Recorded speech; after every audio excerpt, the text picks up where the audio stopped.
Hi, I'm Colleen Bierstein, better known as the Smart Cookie Cook, and today I want to talk about decorating cakes. Now, if you've ever seen shows like Cake Boss or Ace of Cakes, then you know there's a lot of crazy things that you can do with cake. But what you probably didn't know is that you can do crazy things like that with your cakes too, and it's not even that hard. Don't believe me? Well, I'm going to prove it to you today. We are going to take plain old vanilla cake and we're going to turn it into a completely edible turtle. It's perfect for summertime get-togethers, kids parties, and anybody who likes turtles. Plus, I don't know anyone who doesn't. So, let me show you how we're going to get started. This right here, these are my turtle body parts. I have one big dome cake. You can do any kind of cake you want, chocolate, vanilla, whatever. I suggest using your favorite cake recipe. If you want to use a box mix, I'll forgive you this time. Just promise me you'll make homemade frosting and go on top. Then you're going to bake up 4 little cupcakes. These are going to be the turtle's feet. And lastly, 1 slightly bigger cupcake to be the turtle's head. This is what I used to bake the turtle's body in. It's a 2.5 quart glass oven-proof bowl. It's made by Pyrex. You just got to make sure it's oven-proof and then any bowl will work. Okay, so the first thing I have is my working surface is also going to be my serving surface. Why am I doing that? Because once you decorate the cake all pretty, you don't want to have to move it. So we're going to stick with this. Now what I'm going to do to avoid making a mess is I'm going to put some wax paper down on our working surface before we put the cake on top to frost it.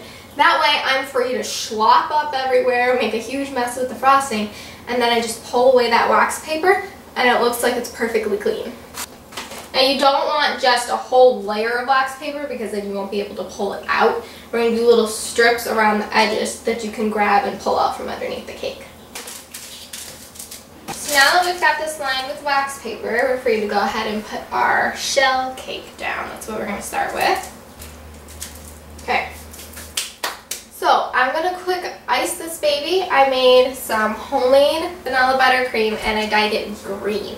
On top of the green, we're going to put little brown tiles to look like the turtle's shell, and we're going to make those at fondant.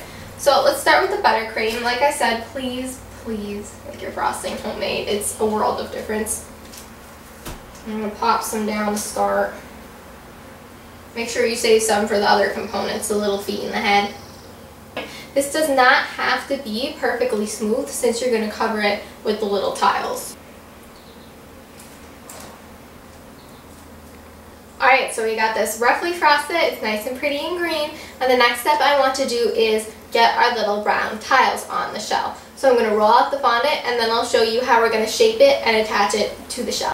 Alright, I have my store-bought fondant here and I rolled it out nice and thin as thin as it can be without it breaking. I'm going to take a pizza cutter to cut out our little tile shapes. Now you can do these however big or small you want them.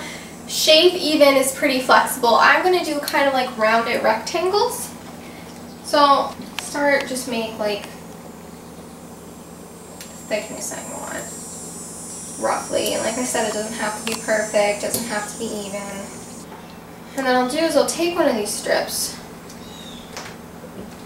and then I'm going to cut out the little rectangles and I'm kind of going to round the edges so it looks more turtle-y. Is that a word? I don't think so.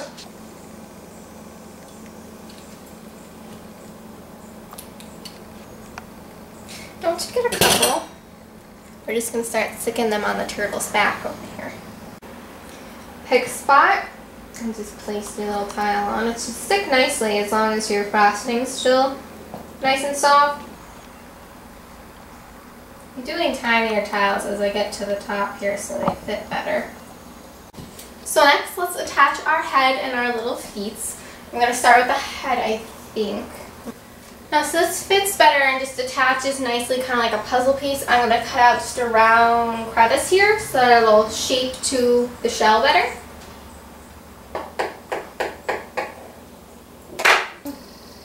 Alright, I'm going to stick a toothpick through so we can make sure it stays where we want it to stay.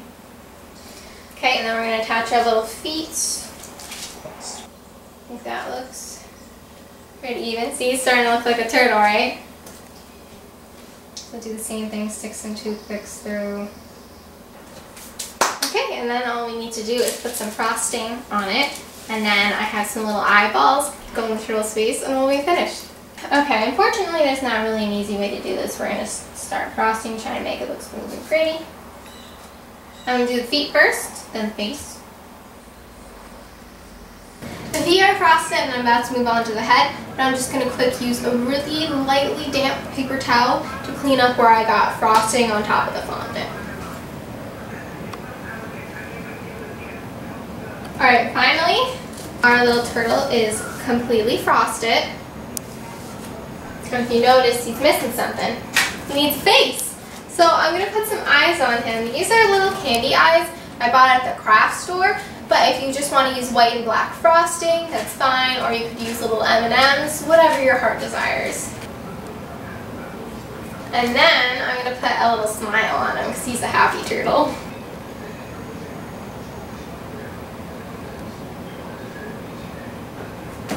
There we go. Now he's looking happy.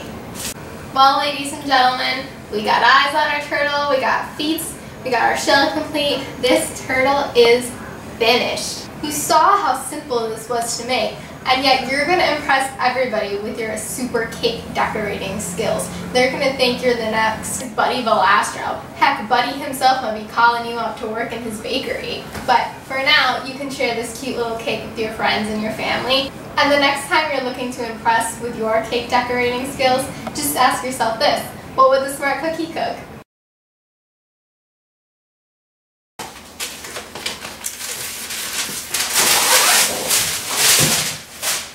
Seriously, Colleen?